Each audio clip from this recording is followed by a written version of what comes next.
نحمد و نصلی علی رسولہ الکریم اما بعد فاعوذ باللہ من الشیطان الرجیم بسم اللہ الرحمن الرحیم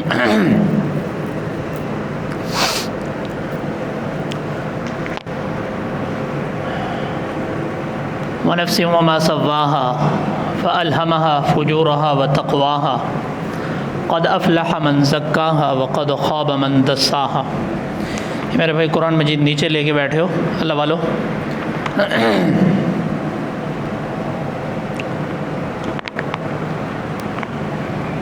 انسان کے نفس میں جو سب سے بڑی رکاوٹ ہے نفس کی اصلاح کے لیے، وہ انسان کا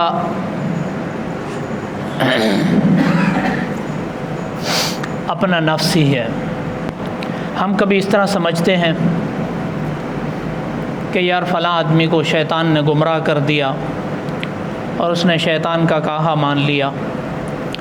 اور شیطان ہمیں نماز پڑھنے ہی نہیں دیتا، اور شیطان ہمیں کوئی نیک کام کرنے ہی نہیں دیتا۔ تو یہ خوب سمجھ لیں، جو ہماری اصلاح کو خراب کرنے والی چیز ہے، وہ سب سے مین اور بنیادی چیز وہ ہمارا اپنا نفس ہے۔ شیطان بھی انسان کو گمراہ کرتا ہے، لیکن وہ زبردستی نہیں کر سکتا، صرف خیالات کی حد تک بندے کو گمراہ کرنے کی کوشش کرتا ہے، لیکن زبردستی انسان سے کوئی گناہ نہیں کروا سکتا۔ وہ انسان کا اپنا نفس ہوتا ہے جو بندے کو گناہ پر آمادہ کر دیتا ہے، اور بندہ اس کے پیچھے چل کر گمراہی کی طرف چلا جاتا ہے۔ اور حدیث میں آتا ہے، نبی کریم صلی اللہ علیہ وسلم نے ارشاد فرمایا، حدیث کا مفہوم ہے کہ جب کوئی بندہ اللہ تعالیٰ کی نافرمانی کرتا ہے تو اس کے دل کے اوپر ایک سیاہ نقطہ لگ جاتا ہے، اور پھر جب کوئی بندہ اور گناہ کرتا ہے تو پھر اسی طرح ایک اور سیاہ نقطہ لگ جاتا ہے، یہاں تک کہ اس کا دل پورا کا پورا سیاہ ہو جاتا ہے، کالا ہو جاتا ہے، اور ایسا آدمی اللہ تعالیٰ کی نافرمانی میں مبتلا ہو جاتا ہے۔ حضرت مولانا یعقوب صاحب ننوتوی رحمۃ اللہ علیہ، آج سے تقریباً کوئی 120 سال پہلے کی بات بتا رہا ہوں، تو وہ ان کو کسی نے دعوت دی کہ آئیں ہمارے ہاں کھانا کھائیں، اور ساتھ میں اور بھی کچھ علماء تھے، چلے گئے اور کھانا کھا کر واپس آ گئے۔ 2 یا 3 4 دن گزرے تو اپنے ساتھیوں سے کہنے لگے کہ یار وہ جہاں پہ ہم کھانا کھانے گئے تھے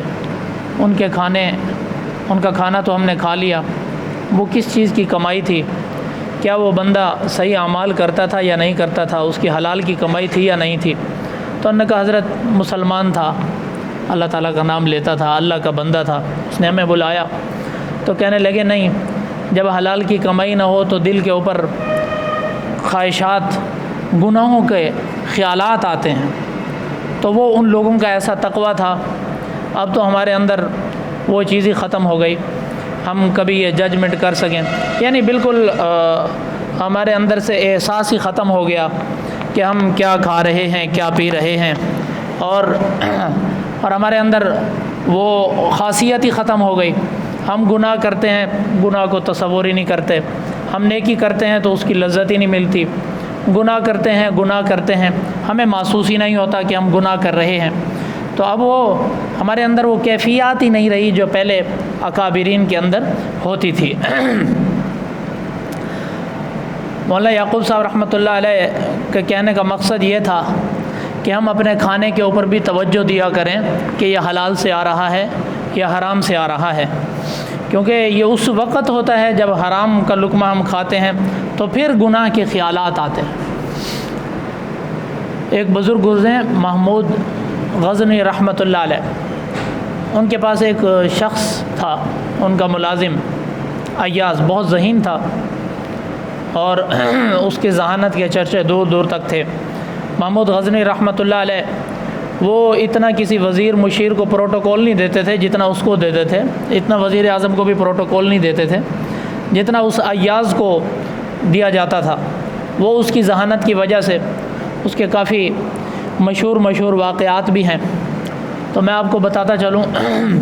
محمود غزنوی رحمۃ اللہ علیہ کو کہیں سے ایک پیالہ ہیرے جواہرات کا گفٹ آیا، بڑا پیالہ تھا، بہت خوبصورت تھا، اور انہوں نے اس کو سجا کر سامنے رکھ دیا۔ جب بھی ان کے پاس کوئی دور سے مہمان آتے تو اس کو دیکھتے اور خوش ہوتے کہ اتنا قیمتی پیالہ رکھا ہوا۔ تو ایک دفعہ محمود غزنی رحمۃ اللہ علیہ بیٹھے بیٹھے ایک اپنے وزیر اعظم کو کہا کہ اس پیالے کو اٹھاؤ اور توڑ دو۔ تو وہ کھڑے ہو کر کہنے لگا کہ حضرت، اس کی وجہ سے آپ کا روب و دبدبہ ہے، شان و شوقت ہے، لوگ آپ کی عزت کرتے ہیں، احترام کرتے ہیں، اور یہ آپ کا روب و دبدبہ یہ اس خوبصورت پیالے کی وجہ سے بھی ہے۔ تو میرا جی نہیں کرتا کہ میں اس پیالے کو توڑوں، یہ تو آپ کی ایک قیمتی سرمایہ ہے، قیمتی چیز ہے۔ تو محمود غزنی رحمۃ اللہ علیہ نے دوسرے سے کہا، اس نے بھی یہی کہا کہ میری ہمت نہیں ہو رہی کہ میں اس کو توڑ دوں۔ تو اسی طرح جب 3-4 کو کہہ لیا، پھر اس کے بعد ایاز آیا تو ایاز کو کہا کہ ایاز یہ پیالہ توڑ دو۔ ایاز کھڑا ہوا، اسی وقت اس نے پیالہ توڑ دیا۔ تو بادشاہ کہنے لگے کہ آپ نے یہ کیا کیا؟ آپ نے یہ دیکھا نہیں کہ اتنا قیمتی سرمایہ ہے اور اتنا مہنگا ہے اور ہیرے اور جواہرات سے بنا ہوا ہے، اور آپ نے اٹھا کر توڑ دیا۔ تو ایاز کہنے لگا کہ حضرت، یہ پیالہ تو دنیا کی چیز ہے، یہ آنی جانی چیز ہے، آج ہے تو کل نہیں ہوگی۔ آپ کو اللہ تعالیٰ نے اتنا دیا ہے اور بہت پیالے آ جائیں گے۔ تو میرے نزدیک تو یہ ہے کہ حکم زیادہ اہمیت رکھتا ہے ان چیزوں سے۔ آپ کو حکم ہے تو میں نے اس کو توڑ دیا، میرے نزدیک آپ کے حکم کی قدر ہے، اس پیالے کی قدر نہیں ہے۔ تو محمود غزنی رحمۃ اللہ علیہ فرمانے لگے، دیکھ لو، میں اسی لیے اس کو پروٹوکول دیتا ہوں۔ اس سے بعض لوگ جیلس بھی ہوتے تھے کہ اس کو پروٹوکول کیوں دیا جاتا ہے۔ تو اسی طرح ہمارے اللہ تعالیٰ نے ہمیں یہ دنیا کی زندگی عطا فرمائی، تو اس دنیا کی زندگی میں اللہ تعالیٰ نے ہمیں وَنَفْسٍ وَمَا سَوَّاهَا، نفس انسانی اللہ تعالیٰ نے عطا فرمایا ہمیں، وَمَا سَوَّاهَا، اور وہ اللہ جس نے اس کو سنوارا۔ نفس انسانی وہ ہوتا ہے، یعنی سر کے بالوں سے لے کے پاؤں کے ناخن تک یہ نفس ہے، یہ ایک جان ہے انسان کی جو اللہ تعالیٰ نے عطا فرمائی ہے۔ تو اللہ تعالیٰ فرما رہے ہیں وَنَفْسٍ وَمَا سَوَّاهَا، نفس انسانی کی جس نے سنوارا اس کو، اللہ تعالیٰ نے اس کو ایسے انداز سے بنایا، ایسے زبردست طریقے سے اس کے اندر اللہ تعالیٰ نے کاریگری فرمائی کہ کوئی دنیا کی طاقت ایسا کوئی ایک انسان یا انسان کا کوئی ایک پرزہ جو اس کے اندر اللہ تعالیٰ نے ایک ایک چیز لگائی، اتنی رگیں لگائی، کوئی آدمی انسان کا دل نہیں بنا سکتا، آنکھ نہیں بنا سکتا، اوریجنل ناک نہیں بنا سکتا، آنکھ نہیں بنا سکتا، کوئی آدمی اوریجنل کوئی چیز انسانی جسم میں سے تیار نہیں کر سکتا۔ یہی اللہ تعالیٰ نے فرمایا وَنَفْسٍ وَمَا سَوَّاهَا، اللہ تعالیٰ نے قسم کھائی نفس انسانی کی، اور نفس انسانی کی قسم کھاتا ہوں وَمَا سَوَّاهَا، اور جس نے سنوارا اس کو۔ آگے اللہ تعالیٰ نے فرمایا فَأَلْهَمَهَا فُجُورَهَا وَتَقْوَاهَا، پس پھر الہام کر دی اس میں اس کی، فَأَلْهَمَهَا فُجُورَهَا، اس میں اس کی بدی بھی، وَتَقْوَاهَا، اور اس کی نیکی بھی۔ یعنی اللہ تعالیٰ نے ہمارے دل کے اوپر القاء کر دیا کہ یہ نیک کام ہے اور یہ برا کام ہے، یہ آپ نے کرنا ہے اور یہ نہیں کرنا، کہاں آپ نے دیکھنا ہے، کہاں آپ نے یہ جھوٹ نہیں بولنا، برے کام نہیں کرنے، نماز نہیں چھوڑنی، اللہ تعالیٰ کی نافرمانی نہیں کرنی، نبی کریم صلی اللہ علیہ وسلم کی سنتوں کو نہیں چھوڑنا۔ وَنَفْسٍ وَمَا سَوَّاهَا فَأَلْهَمَهَا فُجُورَهَا وَتَقْوَاهَا، پس پھر الہام کر دی اس میں اس کی نیکی بھی اور اس کی بدی بھی۔ جب انسان کوئی برائی کرتا ہے، کوئی گناہ کرتا ہے، تو اس کے دل کے اوپر وہ سیاہ نقطہ لگ جاتا ہے، یہاں تک کہ ایک برائی کے اندر ایک خاصیت پائی جاتی ہے کہ ایک برائی، ایک گناہ جب آدمی کر لیتا ہے تو پھر اس کو اور گناہ کی توفیق مل جاتی ہے، پھر اور گناہ کرنے پر مجبور ہو جاتا ہے، پھر جب دوسرا کر لیتا ہے پھر تیسرا، پھر تیسرے کے بعد پھر چوتھا۔ اس طرح جب انسان گناہوں کی زندگی اختیار کرتا ہے تو پھر گناہ کرتا ہی چلا جاتا ہے، پھر اس میں بریک نہیں لگتی۔ تو ایسے نفس کو قرآن مجید میں فرمایا گیا نفس امارہ، جو صرف بندے کو گناہوں پر ابھارتا ہے، بندے کو نیکی کی طرف آنے ہی نہیں دیتا، بندہ صرف گناہ ہی کرتا چلا جاتا ہے۔ اللہ بچائے کہ اگر اس حالت میں انسان کو موت آ جائے، توبہ کی توفیق نہ ملے، تو اس کو انجام برا کہتے ہیں۔ یہ برے انجام کے ساتھ آدمی اس دنیا سے رخصت ہو جاتا ہے۔ تو پھر جب آدمی برے کام کر رہا ہو، گناہ کر رہا ہو، کسی کا ناحق کھا رہا ہو، بہنوں کا حصہ دبا رہا ہو، بھائیوں کا حصہ دبا رہا ہو، والدین کے ساتھ جھوٹ بول کر اور ان سے غلط کام کرا رہا ہو، اپنے نام پراپرٹی کرا دے، چھوٹے بہن بھائیوں کو محروم کر دے، اور اسی طرح جھوٹ بولے دن رات اور اپنی نگاہ کا صحیح استعمال نہ کرے، اس کو نفس امارہ کہتے ہیں۔ جب آدمی ایسے کاموں میں مشغول ہو جائے تو پھر جب اس کو کوئی ایسا اللہ والا مل جائے اور اس کے دل پر کوئی ایسی چوٹ لگا دے اور اس کا رجحان اللہ تعالیٰ کی طرف پھیر دے اور اس کا رجحان گناہوں سے ہٹا کر نیکی کی طرف کر دے، تو ایسے اس کو پھر ملامت ہونا شروع ہو جائے کہ ہے یہ تو میں غلط کر رہا تھا، یہ اگر میں اس حالت میں مر جاتا تو میں اللہ تعالیٰ کو کیا منہ دکھاتا۔ جب یہ انسان کو فکر پیدا ہو جائے اور اپنے گناہ جو گزرے گناہ ہیں ان پر ندامت شروع ہو جائے، پریشانی شروع ہو جائے، گناہوں کے خیالات تو آئیں پر کسی وقت گناہ ہو بھی جائے تو پھر اس پر نادم ہونا شروع ہو جائے، پریشان ہونا شروع ہو جائے کہ ہے مجھ سے یہ گناہ کیوں ہوا، تو اس کو نفس لوامہ کہتے ہیں، جو اچھا نفس ہے۔ پہلا نفس امارہ وہ تو صحیح نہیں ہے، یہ جو دوسرے نمبر والا میں بتا رہا ہوں نفس لوامہ، یہ اچھا نفس ہے جو انسان کو شرمندگی کی طرف لے جاتا ہے، جو ہر وقت انسان کو یہ فکر دلاتا رہتا ہے کہ ہے مجھ سے کچھ غلط نہ ہو جائے، ہے جو ہوا اس کا کیا بنے گا۔ جب یہ انسان کے اندر فکر پیدا ہو جائے تو اس کے بارے میں اللہ تعالیٰ نے ارشاد فرمایا قرآن مجید میں، والذین اذا فعلوا فاحشة او ظلموا انفسهم ذکروا اللہ فاستغفروا لذنوبهم ومن یغفر الذنوب الا اللہ ولم یصروا علی ما فعلوه وهم یعلمون۔ والذین اذا فعلوا فاحشة، اور وہ لوگ جو بے حیائی کا کام کر بیٹھتے ہیں، والذین اذا فعلوا فاحشة او ظلموا، یا ظلم کر بیٹھتے ہیں، انفسهم، اپنی جان کے اوپر، ذکر اللہ، اور پھر وہ اللہ تعالیٰ کو یاد کرتے ہیں کہ یہ ہم سے غلط ہوا ہے، یہ صحیح نہیں تھا، یہ ایسے ہونا نہیں چاہیے تھا، فاستغفروا لذنوبہم، اور پھر وہ اپنے گناہوں کی معافی مانگتے ہیں اللہ تعالیٰ سے، فاستغفروا لذنوبہم ومن یغفر الذنوب الا اللہ۔ آگے اللہ تعالیٰ فرما رہے ہیں کون ہے، یعنی ایسے لوگوں کو اللہ تعالیٰ مجرمین کی صف میں نہیں لکھ رہا، اللہ نیکوکاروں کی صف میں لکھ رہا ہے۔ ایسے لوگوں کو بھی اللہ تعالیٰ اعزاز دے رہا ہے جو واپس پلٹ آتے ہیں، اللہ کی طرف لوٹ آتے ہیں اور وہ اپنی زندگی گناہوں کی اور اللہ تعالیٰ کی نافرمانی کی زندگی کو چھوڑ کر واپس پلٹتے ہیں۔ اللہ تعالیٰ ان کو شرمندہ نہیں کر رہا، اللہ ان کو بھی اعزاز عطا فرما رہا ہے کہ وَمَن يَغْفِرُ الذُّنُوبَ إِلَّا اللَّهُ، کون ہے وہ ذات جو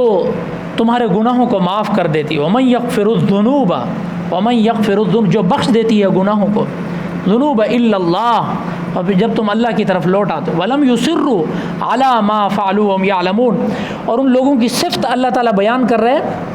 جو گناہ کر لیتے ہیں اور پھر اللہ تعالیٰ سے معافی بھی مانگ لیتے ہیں۔ اللہ تعالیٰ فرما رہے ہیں وَلَمْ يُصِرُّوا، اور وہ اصرار نہیں کرتے گناہ پر،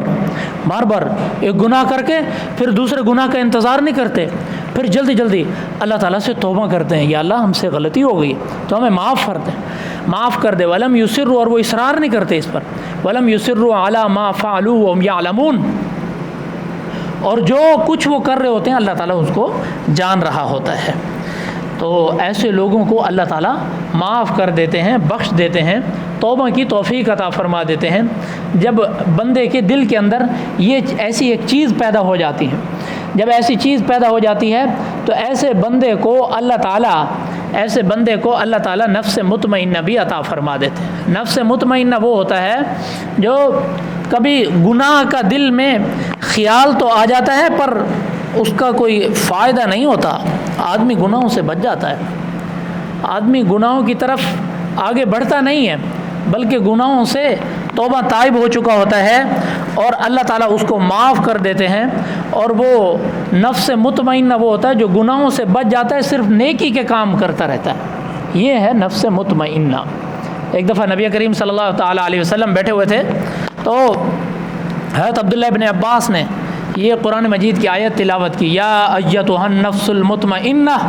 ارجعی الی ربک راضیۃ مرضیہ فادخلی فی عبادی وادخلی جنتی۔ تو حضرت عمر رضی اللہ عنہ بیٹھے ہوئے تھے، فرمانے لگے یا رسول اللہ کتنا خوبصورت آیت ہے، کتنی خوبصورت آیت ہے، یا ایتھا النفس المطمئنہ، اے یا ایتھا النفس المطمئنہ، اے مطمئن تو جان، اے مطمئن تو جان، یا ایتھا النفس المطمئنہ ارجعی الی، واپس لوٹ اللہ کی طرف، ارجعی الی ربک راضیۃ مرضیہ، خود راضی ہو کر راضی کرتے ہوئے، یعنی خود بھی تو راضی ہو جا اور اللہ بھی تجھ سے راضی ہو گیا۔ ارجعی الی ربک راضیۃ مرضیہ فادخلی فی عبادی، پس تو داخل ہو جا، پس تو شامل ہو جا میرے بندوں میں، وادخلی جنتی، اور داخل ہو جا میری جنت میں۔ حضرت عبداللہ ابن عباس، تفسیر ابن کثیر میں لکھا ہے کہ جب حضرت عبداللہ ابن عباس رضی اللہ عنہ کا انتقال ہوا تو اس وقت لوگوں نے دیکھا کہ ایک خوبصورت پرندہ وہ ان کے جسم میں داخل ہوا اور پھر نظر نہیں آیا، اور پھر لوگوں نے ان کی وہ باڈی اٹھائی، ڈیڈ باڈی حضرت عبداللہ ابن عباس رضی اللہ عنہ کا جسم مبارک، تو ٹٹولا دیکھا وہ پرندہ دوبارہ نظر نہیں آیا، ان کو نہلایا، کفن دیا، جنازہ ہوا۔ جب ان کو دفن کرنے کے لیے قبر کی طرف لے کر گئے، قبر کے اندر رکھا تو اندر سے ایک آواز آئی، پتہ نہیں فرشتے کی آواز تھی اللہ کی طرف سے، تو یہ آواز ہے یا ایتھا النفس المطمئنہ ارجعی الی ربک راضیۃ مرضیہ فادخلی فی عبادی وادخلی جنتی۔ جب حضرت عمر رضی اللہ عنہ بیٹھے ہوئے تھے نا تو نبی کریم صلی اللہ علیہ وسلم کے سامنے یہ عرض کرنے لگے یا رسول اللہ کتنا خوبصورت آیت ہے، تو آپ صلی اللہ علیہ وسلم نے فرمایا سن لو یہ میری بات، جب کسی نیک آدمی کی وفات کا وقت آتا ہے تو اس وقت فرشتے آ کر یہ کہتے ہیں، یہ آیت پڑھتے ہیں یا ایتھا النفس المطمئنہ، اے مطمئن تو جان لے، تو مطمئن ہو جا، یا ایتھا النفس المطمئن ارجعی الی ربک راضیۃ مرضیہ، واپس لوٹ اپنے رب کی طرف راضی ہو کر راضی کرتے ہوئے، فادخلی فی عبادی، پس تو شامل ہو جا میرے بندوں میں، وادخلی جنتی، اور داخل ہو جا میری جنت میں۔ تو اس وقت یہ فرشتے آواز لگا رہے ہوتے ہیں اے مطمئن جان، تو مطمئن نفس ہے، تیرے لیے بعض ایک حدیث میں تو یہاں تک آتا ہے کہ جب نیک آدمی کے وفات کا وقت آتا ہے تو فرشتے اس کے سامنے جنت کا منظر پیش کر دیتے ہیں، اور اس کا دل کرتا ہے کہ جلدی جلدی میں اپنے اللہ تعالیٰ سے جا کر ملاقات کروں، اور اتنا خوبصورت نظارہ اس کے سامنے ہوتا ہے کہ اس دنیا کی حیثیت ہی اس کے سامنے نہیں رہتی۔ ایک یہ لذت جب انتقال کا وقت ہو اس وقت فرشتے پڑھ رہے ہوں یا ایتھا النفس المطمئنہ، ایک یہ کہ ہم کوئی گناہ کر رہے ہوں، گناہ کی لذت، دوسری طرف ایک ہمارے دل میں اللہ تعالیٰ کا خوف ہو اور اللہ تعالیٰ کی محبت ہو اور اللہ تعالیٰ سے ملاقات کا شوق ہو، اور ایک ہمارے ذہن میں ہو کہ وہ بہتر ہے یا یہ بہتر ہے۔ ایک چند منٹ کی، ایک لمحے کی، کچھ چند گھڑیوں کی لذت ہم حرام کھا لیں گے تو کتنا عرصہ کھا لیں گے، ہم بہنوں کا بھائیوں کا حصہ کھا لیں گے تو کتنا عرصہ کھا لیں گے، ہم جھوٹ بول کر کما لیں گے تو کتنا عرصہ کما لیں گے۔ تو ایک چند لمحے کی، چند گھڑیوں کی لذت، اور ایک لذت کہ ہم موت کے وقت فرشتے آ کر یہ کہہ رہے ہوں یا ایتھا النفس المطمئنہ، تو مطمئن ہو جا، اللہ بھی تجھ سے راضی ہو گیا، تو بھی اللہ سے راضی ہو جا، فادخلی فی عبادی، پس تو شامل ہو جا میرے بندوں میں اور داخل ہو جا میری جنت میں۔ کون سا بہتر ہے؟ لازماً آخری وقت کے اندر جو یہ سرٹیفکیٹ ملے گا نا اور جنت جو سامنے نظر آئے گی، یہ زیادہ لذت والا سودا ہے۔ اللہ سے دعا ہے کہ اللہ تعالی ہمیں اچھا سودا کرنے کی توفیق عطا فرمائے۔ وآخر دعوانا ان الحمدللہ رب العالمین۔ السلام علیکم۔ مولانا حسنین آفیشیل کو سبسکرائب کریں اور بیل آئیکن کو کلک کریں تاکہ ہر نئی ویڈیو کی نوٹیفیکیشن بآسانی آپ تک پہنچ سکے۔ جزاک اللہ۔